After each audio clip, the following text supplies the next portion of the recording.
नाताळ सण शहरात ख्रिश्चन बांधवांनी मोठ्या उत्साहात साजरा केला। शहरातील विविध चर्चमध्ये सकाळी धार्मिक विधी झाल्यानंतर ख्रिश्चन बांधवांनी चर्चमध्ये दर्शनासाठी गर्दी केली। चर्चवर विद्युत रोषणाई तर अनेक ठिकाणी प्रभू येशूंचा जन्माचा देखावा पाहण्यासाठीही नागरिकांनी गर्दी केली होती।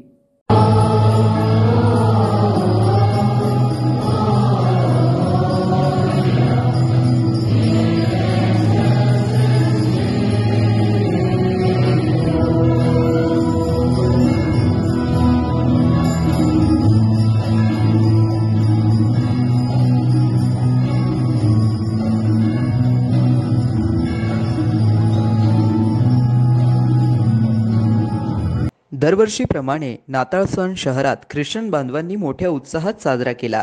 शहरातील विविध चर्चमध्ये सकाळी धार्मिक विधी झाल्यानंतर ख्रिश्चन बांधवांनी चर्चमध्ये दर्शनासाठी गर्दी केली। चर्चवर विद्युत रोषणाई तर अनेक ठिकाणी प्रभू येशूंच्या जन्माचा देखावा पाहण्यासाठीही नागरिकांनी गर्दी केली।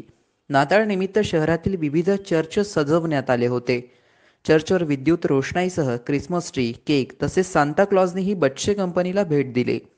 चर्चमध्ये प्रभू येशूंच्या जन्माच्या वेळचे देखावे उभारण्यात आले होते। सकाळी विविध चर्चमध्ये धार्मिक विधी करण्यात आला। सेंट फ्रान्सिस डी सेल्स महामंदिरामध्ये सकाळी धार्मिक विधी मिसाबली झाला। त्यानंतर या चर्चमध्ये ख्रिश्चन बांधवांनी दर्शनासाठी गर्दी केली। त्यासह संत थॉमस चर्च येथेही दर्शनासाठी रांगा होत्या। यासह Christ church, holy trinity church, Nazarene चर्चमध्ये विशेष प्रार्थनाचे आयोजन करण्यात आले होते। चर्चमध्ये येत एकमेकांना शुभेच्छा देत नागरिकांनी नाताळ सण साजरा केला। मिठाई, केकचे वाटप करत प्रभू येशूंच्या जन्मोत्सव उत्साहात साजरा केला। यावेळी विविध मान्यवरांनी एडीएन सोबत बोलताना आजच्या सणाबाबत शुभेच्छा संदेश दिला। रात्री 11 ते 2 वाजेपर्यंत सदरचा कार्यक्रम आणि धार्मिक विधी झालेला आहे। त्यामध्ये हजारोच्या संख्येने आमच्या ख्रिस्ती बांधवांनी भाग घेतलेला आहे। सकाळी 7:30 वाजताही पुन्हा धार्मिक विधीचा आणि प्रार्थनेचा कार्यक्रम झालेला आहे आणि पुन्हा 10:30 वाजता ही भक्ती चालूच आहे आणि यामधून हजारो ख्रिस्ती समाजाने चर्चमध्ये उपस्थित राहून या भक्तीचा आणि प्रार्थनेचा लाभ घेतलेला आहे।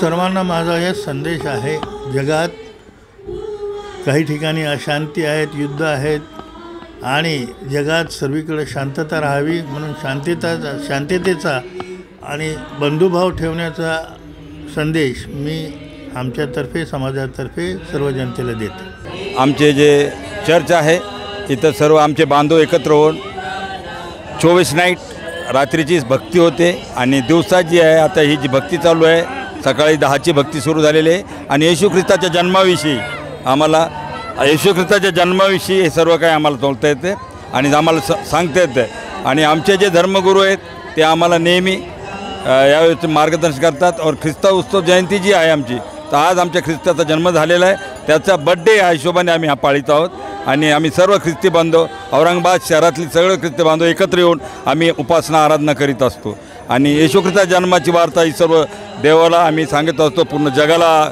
आम्ही हे प्रसारित करीत असतो। तरी हे आमच्या संगतीचे नाडेसाहेब आहेत, माजी खजिनदार, आमचे सभासद आहेत राजगिरे साहेब आणि आम्ही सर्व मिळून हा उत्सव आणि आमचे जे कमिटी मेंबर आहेत जेम्स आंबिल डगे, आमचे बिशप साहेब एम युकासाहेब, SY घुले साहेब आणि इतर आमचे जे लोक आहेत ते सर्व मिळून हे नियोजन करतात।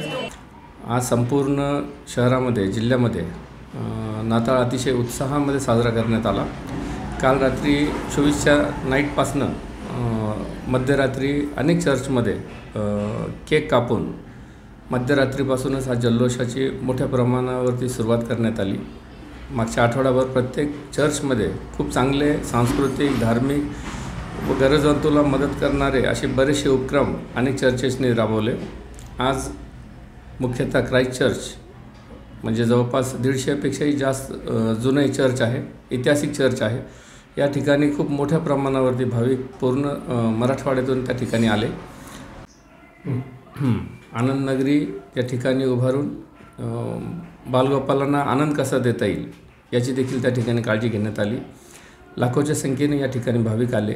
त्याचप्रमाणे AG चर्च असतील, नॅझरीन चर्च असेल, बावसुंपुऱ्यामध्ये देखील 7-8 चर्च आहेत, शारोन चर्च असेल, सर्वत्र मोठ्या संख्येने भाविक उपस्थित होते आणि सर्वांनी मिळून ह्या देश कल्याणासाठी प्रत्येक चर्चमध्ये प्रार्थना करण्यात आली आणि हा जन्मोत्सव आनंदात साजरा करण्यात आला। येशू ख्रिस्ताचा जन्म हा कुठल्याही धर्मस्थापनेसाठी झालेला नसून हा संपूर्ण मानवजातीच्या कल्याणासाठी प्रेम, दया, क्षमा, सहनशीलता या संदर्भात येशू ख्रिस्तांनी केवळ 3.5 वर्ष या पृथ्वी तलावरती राहून मोठं काम केलं आणि आज त्यांच्या ह्या शिकवणीमुळे संपूर्ण जगामध्ये सर्वात मोठी लोकसंख्या ही ख्रिस्ती लोकांची आहे आणि प्रत्येकाने जर त्यांच्या शिकवण जर आचरणात आणली तर कुठेही अनुचित प्रकार घडणार नाही। म्हणून ह्या जन्मोत्सवानिमित्त एवढीच शुभेच्छा आपण सर्वांना देईल की सर्वांनी सर्वांसोबत प्रेमाने वागावं।